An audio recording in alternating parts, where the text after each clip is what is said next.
할렐루야. 11월 5일 토요일 원포인트 큐티 가운데 오신 여러분들을 주님의 이름으로 사랑하고 축복합니다. 오늘 하나님께서 우리에게 주신 말씀은 잠언 2장 16절에서 22절까지의 말씀입니다. 잠언 2장 16절에서 22절까지의 말씀, 다 같이 한 목소리로 합독하도록 하겠습니다. 지혜가 또 너를 음녀에게서, 말로 호리는 이방 계집에게서 구원하리니 그는 젊은 시절에 짝을 버리며 그의 하나님의 언약을 잊어버린 자라. 그의 집은 사망으로, 그의 길은 수월로 기울어졌나니 누구든지 그에게로 가는 자는 돌아오지 못하며 또 생명길을 얻지 못하느니라. 지혜가 너를 선한 자의 길로 행하게 하며 또 의인의 길을 지키게 하리니 대저 정직한 자는 땅에 거하며 완전한 자는 땅에 남아 있으리라. 그러나 악인은 땅에서 끊어지겠고 간사한 자는 땅에서 뽑히리라. 아멘. 이 시간 두 여인의 이름, 지혜와 음녀라는 제목으로 담임 목사님께서 큐티 인도해 주시겠습니다. 할렐루야. 자, 오늘 우리 토요일을 맞이하면서 우리 잠언서를 통해서 이제 우리의 지혜를 묵상하는 시간을 갖습니다. 여기 보시면은 이제 16절에서 19절 말씀 사이에 오늘 이제 이 이방 낯선 자로부터의 구원하는 지혜다, 이렇게 이제 우리가 오늘 본문의 내용 구분을 할 수 있고, 20절에서 22절까지가 의인들의 삶과 악인들의 죽음을 보게 된다 하는데, 여기 이제 보시면은 두 여인의 이름 지혜와 음녀, 이렇게 이제 표제를 정하지 않았습니까? 그럼 누가 지혜고 누가 음녀인가? 여기 16절 말씀 보면 이렇게 얘기합니다. 지혜가 또 너를 음녀에게서, 말로 호리는 이방 계집에게서 구원하리니. 그럼 우리에게 지혜는 유혹받아 올무가 되어 넘어지고 그야말로 인생 패가망신하는 자리에서 지혜는 너를 구원하는 중요한 하나의 영적인 통로다. 지혜가 있는 자와 없는 자, 그 지혜는 뭔가? 끝을 보는 자입니다. 열매를 보는 자입니다. 농부가 열심히 거름을 줍니다. 가지치기도 해줍니다. 그 뜨거운 태양 아래서도 그는 구슬땀을 흘리면서 자풀을 메워줍니다. 이유는 마지막 열매를 보고 있기 때문에 그 수고의 인내를 마다하지 않는 거예요. 자풀을 그대로 두고 그야말로 병충해가 와도 그냥 그대로 두면 마지막에 나무는 멀쩡해 보여도 과일들이 다 썩거나 벌레를 먹거나 결국은 하나도 따먹을 수 없는 것이 된다면 헛수고요. 그걸 알게 되면 마지막 인생의 하나님의 백보자 앞에서 내가 어떤 사람으로 설 것인가, 근본을 보는 눈이 지혜입니다. 우리가 가보지 않는 세계까지 영안으로 보는 눈이 지혜입니다. 뭘로 봅니까? 말씀의 거울, 하나님의 계시를 통하여 보고 있는 거죠. 그러므로 오늘 마약을 하는 사람들은 그 순간의 즐거움만 보니까 거기에 그냥 손을 떨면서도 가가지고 결국 몸도 마음도 영혼도 황폐하게 만들면서 쓰러져 죽지 않습니까? 그런데 그것을 보게 되는 사람은 안 하죠. 잠시 동안의 인내와 참음으로 인하여 몸이 훨씬 더 건강해져서 건강함의 즐거움이 훨씬 더 오래가고 깊고 진정하다는 걸 알게 되죠. 지혜는요, 바로 본질적인 거예요.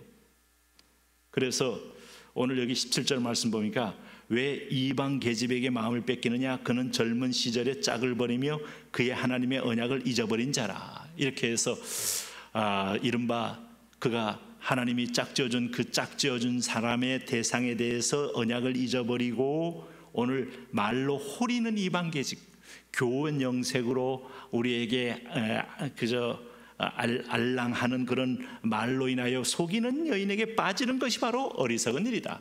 결국 인생 후반부에 비참하게 되는 길이다.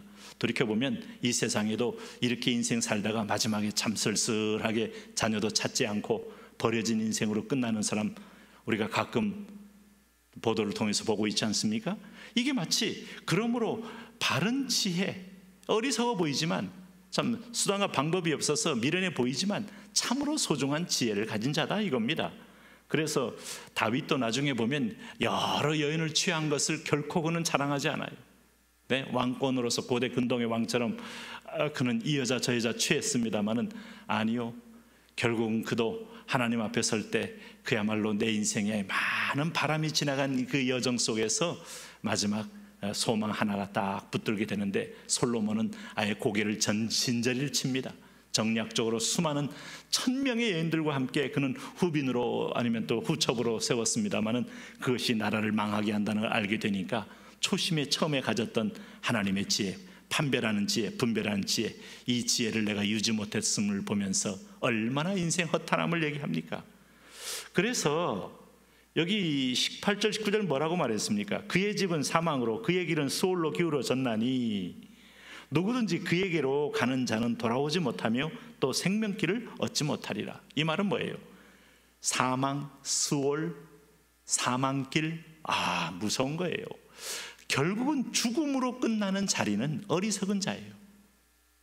자, 시편 1편 1절 항상 기억하셔야죠. 복 있는 사람은 악인의 꾀를 쫓지 않고 죄인의 길에 서지 않고 오만한 자의 자리에 앉지 않고 오직 여호와의 율법을 즐거워하며 그 율법을 주야로 묵상하는 자로다. 저는 시냇가에 심은 나무 같고 악인은 그렇지 않으며 바람에 나는 겨와 같도다. 사망, 바람에 나는 겨는 그걸 불꽃에 태워져 없어질 존재입니다. 왜 우리가 예수 믿죠? 왜 우리가 핍박도 견디죠? 왜 우리가 세상 사람들 앞에서 그리스도를 증거하죠? 하늘에 상급이 있고 생명의 길이고 영원한 지옥을 안 가고 하나님의 영원한 천국에 들어갈 자녀가 되기 때문에 믿음을 배신하지 않고 대마처럼 배신하지 않고 때로는 믿음의 행진을 하다가 중간에 타락한 수많은 사람들처럼 따라가지 않고 끝까지 지키는 이유는 영원한 나라에 들어가 천사도 부러워할 만한 상급을 받기 위해서입니다. 사실은 이걸 보는 사람은 믿음의 눈으로 봐야죠. 그러니까 여러분, 히브리서 11장 1절 말씀에 사람들이 어느 한 사람이 상식과 경험으로 살았습니까? 믿음은 바라는 것의 실상이요 보지 못하는 것들의 증거니 선진들이 이로써 증거를 얻었느니라. 우리가 요단강을 건너는 저 높은 세계를 바라보는 겁니다. 그 환상의 세계로 나아가는 겁니다. 그래서 오늘 여기도 보면 20절에서 22절에 의인들의 삶과 악인들의 이 비참한 죽음을 이렇게 대조하고 있어요. 지혜가 너를 선한 자의 길로 행하게 하며 또 의인의 길을 지키게 하리니 대저 정직한 자는 땅에 거하며 완전한 자는 땅에 남아 있으리라. 그러나 악인은 땅에서 끊어지겠고 간사한 자는 땅에서 뽑히리라. 참 여러분, 우리가 하나님의 마지막 최후의 심판만을 바라보고 사는 것도 믿음입니다만 동시에 하나님의 이 땅 가운데도 하나님의 일정한 하나님의 공평 수준을 유지하신다는 걸 이 본문에서 배울 수 있어요. 무작정 악인이 제한 없이 흘러가도록 하나님 결코 허락지 않는다. 의인이 무작정 무고하게만 고난당하고 비참하게 죽는 것도 허락지 않는다. 하나님이 이 땅 가운데도 내 백성이 시험 들고 내 백성이 낙심하지 않게 하기 위하여 하나님은 적절한 권선징악적 심판을 통하여 이 땅에 하나님의 공의와 하나님의 의가 있음을 보여준다. 그래서 정직한 자는 땅에 거하며 완전한 자는 땅에 남아 있으리라.